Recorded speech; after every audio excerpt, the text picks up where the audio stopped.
millorar la relació en el món digital, nosaltres els portem cap aquí, sinó que ells mateixos ja s'acosten a nosaltres per aquests canals. El client cada vegada és més multicanal, és a dir, els clients es connecten des d'internet, des del mòbil, des de qualsevol canal,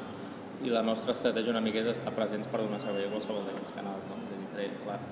Una mica la base del Bon Servei sempre ha sigut el bon servei, no? I per això també una mica la BLS,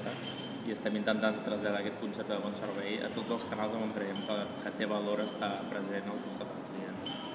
Però tot el tema de les xarxes socials ja fa un temps que ho vam veure com un entorn on tenia sentit començar-hi a estar,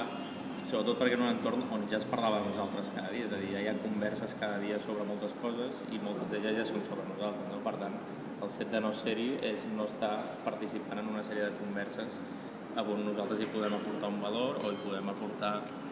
un coneixement de cara al client. No? Llavors, fa qüestió d'un any i mig vam començar a desplegar un canal d'atenció a Twitter que està obert les 24 hores del dia, que està atès per persones que atenen a clients per altres canals com el telèfon o el correu electrònic, amb la idea de portar el mateix coneixement que ja teníem de servei en un canal com Twitter, que és un canal molt més exigent des d'un punt de vista de